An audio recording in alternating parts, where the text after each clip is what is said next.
गांव के पास एक बड़ा घर था जिसमें राम प्रसाद अपने परिवार के साथ रहते थे। उनका घर खुशियों से भरा हुआ था। राम प्रसाद के 2 बेटे, 2 बहुएं और प्यारे से पोते पोती थे। सब कुछ ठीक चल रहा था, लेकिन तभी बुआ जी, राम प्रसाद की बड़ी बहन, गांव से उनके घर आ गईं। बुआ जी को हर बात में टांग अड़ाने और चुगली करने की आदत थी। वह हर समय घर के किसी न किसी सदस्य की बुराई करती और दूसरे के सामने उसकी चुगली करती। सुबह के समय जब बड़ी बहू रसोई में काम कर रही होती तो बुआ जी आकर कहती, बड़ी बहू, तुम तो बहुत धीरे काम करती हो। देखो छोटी बहू कितनी तेज है। सुबह के समय जब बड़ी बहू रसोई में काम कर रही होती तो बुआ जी आकर कहती।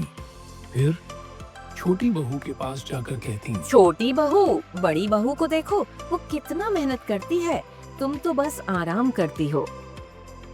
दिनों में बुआ जी की चुगली की वजह से घर में लड़ाई झगड़े शुरू हो गए। बहुएं आपस से बात करना कम करने लगी और बच्चे भी उनके झगड़े कर दुखी रहते। राम प्रसाद परेशान थे कि उनका हंसता खेलता परिवार क्यों बिखर रहा है। बुआ जी को सबक राम प्रसाद ने इस समस्या का हल निकालने का सोचा। एक दिन उन्होंने सबको खाने के लिए बुलाया और बुआ जी से कहा, बुआ जी, आप तो इस घर की सबसे समझदार और बुजुर्ग सदस्य हैं। मैं चाहता हूँ कि आप हम सबकी कमजोरियों पर एक बार खुलकर बात करें। इससे हमें सुधारने का मौका मिलेगा। जी खुश होकर बोली, अरे ये तो बहुत अच्छी बात है।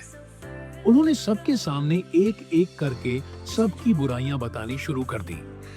लेकिन जैसे ही उन्होंने किसी की बुराई की, राम प्रसाद ने उससे जुड़ी बुआ जी की चुगली भी सामने रख दी।